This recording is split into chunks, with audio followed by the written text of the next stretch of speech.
Salut à tous, alors c'est Frédéric Delavier. Alors ce soir, je voulais vous faire une petite vidéo pour vous parler des esprits et des cas de possession. Mais je vais aborder ce sujet, ce sujet qui, depuis la nuit des temps, intéresse les hommes qui perçoivent ces esprits. Alors les perçoivent-ils quelque chose qui est réel ou perçoivent-ils quelque chose qui est de nature de l'imaginaire? Je vais vous expliquer pourquoi l'homme perçoit ces choses-là et qu'est-ce que sont en vérité ces esprits, ces démons et ces anges qui viennent à nous pour nous influencer. Alors pour ça, je vous ai écrit un petit texte qui, je l'espère, vous fera comprendre la nature profonde de l'homme. Ce petit texte s'appelle Possession et maladie mentale. L'esprit humain s'est construit sur le verbe, c'est-à-dire le dialogue interne entre deux esprits minimum. Deux esprits analysant le monde en l'homme pour en tirer les solutions les plus appropriées, pour surmonter les épreuves et préméditer des actions utiles pour la survie. D'une façon très schématique, nous voyons généralement dans notre analyse consciente du monde s'opposer, dans ce dialogue interne, l'être égoïste, qui ne pense qu'à lui, à ses plaisirs et à sa survie immédiate, et l'être social, qui fait passer dans le sacrifice le groupe avant lui. Ces deux êtres, dialoguant en nous, sont en réalité un puissant outil ayant permis à l'homme de survivre et de conquérir le monde. Ils sont la thèse et l'antithèse s'affrontant par le verbe en nous pour trouver la solution à nos problèmes et permettre les choix les plus intelligents et les plus appropriés à notre survie. Mais pris indépendamment, ces deux êtres spirituels sont de véritables poisons pour l'homme. Car si ils sont faits pour le dialogue, si l'un prend le dessus sur l'autre jusqu'à l'effacer, l'homme sombrera alors, à plus ou moins long terme, dans la folie, qui le mènera à sa perte. Ainsi, si l'être social et égoïste, ne pensant qu'à lui, domine en l'homme et efface l'être social, il prendra au monde et au groupe, sans retenue, pour jouir de l'instant, entraînant à plus ou moins long terme son exclusion du groupe et la destruction de celui-ci, c'est-à-dire sa perte, car l'homme, étant un animal social, il n'existe et ne peut survivre que par son intégration au groupe. Quant à l'être social, si jamais il prend le dessus sur l'être égoïste et asocial, il entraînera à plus ou moins long terme la destruction de l'individu qui l'habite. Ce dernier, donnant tellement en faisant passer son être après les autres et le groupe, qu'il finira par s'épuiser et mourir. Sacrifice inutile, car la finalité de la vie n'est pas la mort, mais vivre. Vivre pour aimer et être aimé dans la communauté des hommes. Ces êtres qui nous composent ne sont pas faits pour nous posséder, mais pour dialoguer en nous afin de prendre la décision la plus judicieuse à notre survie. Notre survie dépendant de notre bon état mental et physique, mais aussi de l'état d'union harmonieuse du groupe auquel nous appartenons. Si ces êtres sociaux et asociaux s'affrontent en nous dans leurs dialogues étranges, ils ne sont que thèses et antithèses nous permettant d'analyser le monde pour trouver la voie du milieu, celle de l'équilibre nous permettant de vivre en harmonie dans ce monde, en prenant et en donnant pour vivre et aimer. Mais ce système complexe à personnalités multiples, faisant la force d'analyse et l'intelligence de l'homme, est aussi la cause de sa fragilité. Est aussi la cause de la fragilité de la majorité et la cause de la majorité des possessions, ainsi que la cause de nombreuses maladies mentales dues à des dysfonctionnements biologiques entraînant au sein de l'homme la dissociation des esprits qui le composent. Parfois, la prise de pouvoir de l'un d'eux sur l'individu, ou leur affrontement furieux et incessant dans la tête des malades.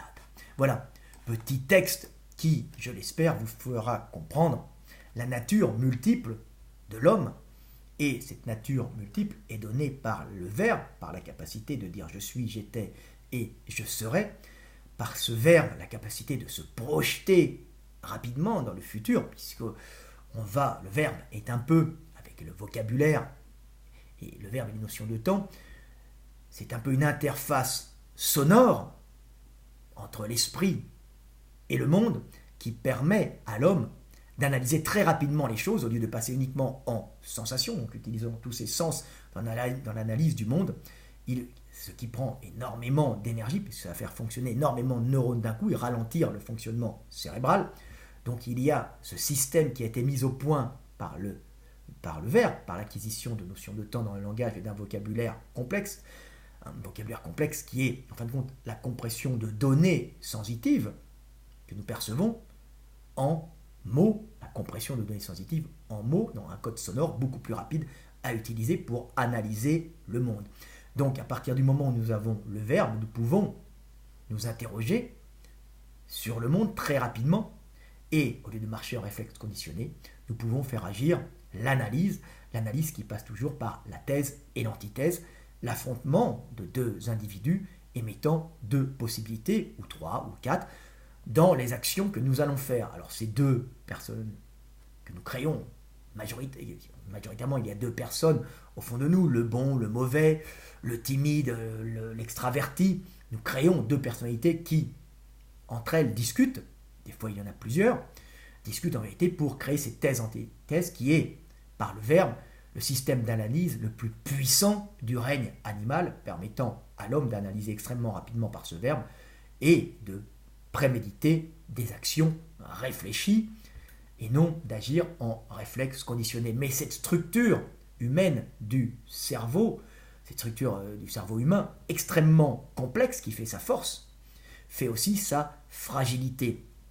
Et de nombreuses maladies mentales, de nombreux cas de possession sont dus tout simplement à la dissociation de ces esprits qui normalement dialoguent en nous, mais créant cet individu à multiples facettes que nous sommes, mais il peut y avoir des dissociations de ces individus, créant des individus qui s'affrontent, des cas de schizophrénie, créant aussi la prise de pouvoir d'un des individus sur l'autre ou sur les autres, ce qui fait apparaître par exemple, ou l'être totalement asocial, ou l'être qui se sacrifiera comme une victime pour le groupe, un être autodestructeur par le sacrifice de sa personne pour les autres, ou un être autodestructeur car par égoïsme et par son côté asocial, il ne pensera plus au groupe, le groupe finissant par le rejeter ou l'éliminer, comme on peut voir un serial killer qui ne peut pas se limiter dans ses pulsions de destruction ou dans ses pulsions sexuelles qui sont à la base des pulsions reproductives, mais il ne peut pas s'en empêcher, ou dans ses pulsions cherchant à détruire ceux qu'il n'aime pas, ou ceux qui lui ont fait du mal, ou ceux qui ressemblent aux faibles qui l'ont détesté. Donc un être qui devient totalement asocial et qui finit soit en prison, soit exécuté après avoir fait le mal au groupe. Donc le problème de l'homme, c'est cette complexité qui a fait sa force et qui le rend extrêmement fragile. Et de nombreux cas de possession sont en fin de compte attribuables à une dissociation de ces individus qui discutent en nous et la prise de pouvoir de l'être asocial, du démon, qui rentre en l'homme. Alors c'est plutôt, il a toujours été l'être qui ne pense qu'à lui, mais qui est utile, parce que si nous ne pensons pas à nous, nous mourrons. Donc c'est tout ça est un juste milieu. Je pense à moi pour survivre, je prends l'énergie au monde, je pense à ma gueule, mais si je pense trop à ma gueule, je détruis le monde qui m'entoure et je finis par être rejeté et mourir, ou détruire tellement le monde car je finis seul et je meurs pour avoir détruit le monde. Dans les deux cas, cette dissociation de l'être peut entraîner de très graves problèmes de possession, quand un des deux prend le dessus sur l'autre, ce qui est très fréquent dans les cas de possession. Mais il faut savoir que tous ces esprits, tous ces cas de possession qui sont en l'homme, qui peuvent arriver, donc c'est tout simplement des dissociations qui sont, en fin de compte, liées à notre complexité qui a été enclenchés par la bipédie et par notre évolution qui a généré cet individu capable de dire je suis, j'étais et je serai, et capable dans sa tête de dialoguer entre plusieurs personnes qu'il s'est construit pour analyser le monde et choisir par cette analyse, thèse, antithèse, la meilleure solution. Un exemple simple, vous voyez, je le refais tout le temps, la femme du voisin, hein, elle est mignonne, elle vous plaît, elle vous fait de l'œil. L'être asocial dira j'en ai rien à foutre, je vais baiser, me prendre du bon temps, ça va être cool. L'être social vous dira tu ne peux pas, tu vas détruire un couple, ils ont des enfants, ils vont être malheureux et en plus tu risques d'avoir des problèmes avec le voisin qui va à ce moment-là générer contre toi une haine et essayer de t'agresser, de te faire du mal. Vous voyez, l'un va détruire le milieu et va progressivement aussi se détruire puisque pour avoir joui, pour prendre sans retenue, il va à plus ou moins long terme se détruire. Voilà, c'est le dialogue entre les deux. Vais-je le faire, ne vais-je pas le faire? Je calcule le pour et le contre, l'être social, et je regarde ce qui est mieux. Évidemment, ça paraît dur comme ça, mais c'est la réalité de l'être qui cherche à vivre, à prendre au monde, mais aussi à redonner pour se relier aux autres et pour faire partie du groupe. L'être humain est conçu de cette façon, et ça vient de sa structure mentale et du verbe et de son dialogue interne qu'il a entre ces individus qui le composent. Un, deux, même plusieurs. On prend souvent des exemples, comme je le dis dans mes vidéos, des gens qui ont été éduqués ou qui ont lu des livres pourront essayer de ressembler aux héros de leurs livres, ou à l'éducation de leur père, ou à leur oncle qui les aura éduqués et qui aura montré le bon exemple. Ainsi, les hommes se créent des personnalités en essayant de ressembler à des individus.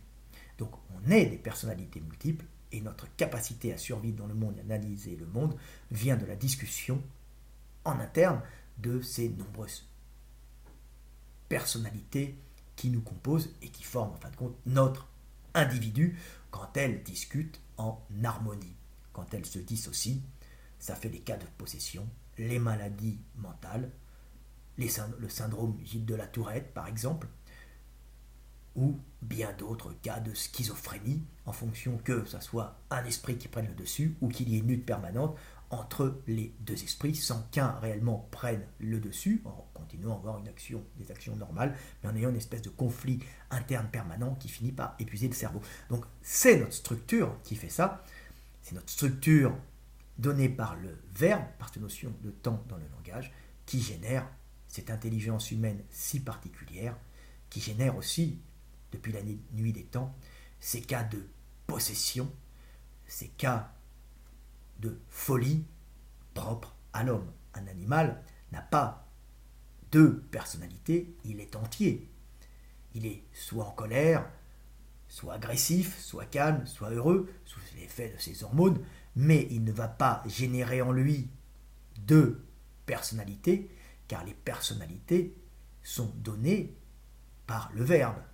Je suis un tel, je suis un tel le méchant, je suis truc le gentil, et ces deux personnes discutent en nous. Je suis comme mon oncle, oui, mais je suis aussi comme mon patron qui est méchant, j'essaye d'être comme lui ou comme mon oncle qui est gentil. Ainsi, l'homme est fait, se créant plusieurs personnalités internes. Parfois, il n'a pas conscience de ces personnalités, mais c'est ainsi. Voilà, petite vidéo pour vous parler de la complexité des hommes et que tout ce que vous pensez être des cas de possession et des esprits sont en fait des dissociations internes des individus qui nous composent. Et oui, c'est bien ça, nous sommes à l'image de Dieu, nous sommes Trinité. Voilà. Voilà, petite vidéo pour vous parler des esprits. À bientôt, nous sommes légion quand nous brisons l'unité qui est en nous, ou quand le monde la brise par les chocs que nous subissons. C'était Fouad Delavier, à bientôt.